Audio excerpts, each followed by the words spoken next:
Exultez et réjouissez-vous vous qui étiez dans la tristesse, rassasiez-vous de l'abondance de votre consolation. Isaïe 66, 10, 11. Tu nous invites, Seigneur, à nous réjouir quand nous lisons ce verset. Quelle est la raison profonde de cette joie? La question que le Seigneur Jésus adresse à celui qui a été aveugle constitue le sommet du récit. Crois-tu au Fils de l'homme? Jean 9, 1, 41, verset 35. Cet homme reconnaît le signe accompli par Jésus et passe de la lumière des yeux à la lumière de la foi. Je crois, Seigneur. En nous, quelle attitude assumons-nous devant Jésus? Nous aussi, à cause du péché d'Adam, nous sommes nés aveugles, mais dans la source baptismale, nous avons été illuminés par la grâce du Christ.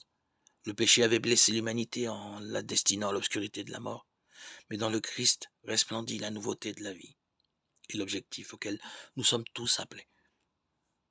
En lui, revigorés par l'Esprit Saint, nous recevons la force pour vaincre le mal et pour faire le bien. En effet, la vie chrétienne est une conformation continuelle au Christ, image de l'homme nouveau, pour arriver à la pleine communion avec Dieu. Le Seigneur Jésus est la lumière du monde. Jean 8, 12. Parce qu'en lui resplendit la connaissance de la gloire de Dieu. 2 Corinthiens 4, 6. Cette connaissance de la gloire de Dieu qui continue à révéler dans la trame complexe de l'histoire quel est le sens de l'existence humaine. En ce jour, en cette semaine qui s'annonce,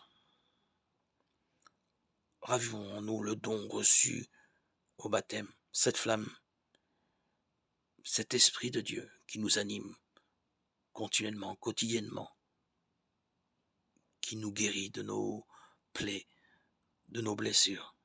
Cette flamme qui risque aussi d'être étouffée parce que nous impose cette vie et cette société. Nourrissons-la, cette flamme de Dieu, cet esprit que nous avons reçu à notre baptême, de la prière, de la charité, de l'amour, de la louange, de l'entraide fraternelle. En lui, nous avons la vie, en lui, nous avons la guérison, l'amour et la joie.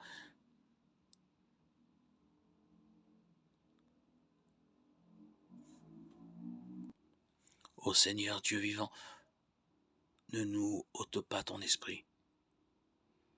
Donne-nous toujours de le fortifier, de le nourrir, de méditation, de paroles saintes.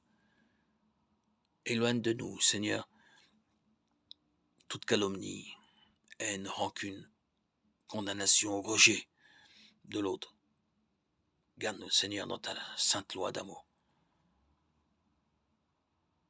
En toi, Seigneur, nous avons la vie, nous sommes régénérés. En toi, Seigneur, la joie de vivre, la joie d'aimer, la joie de pardonner.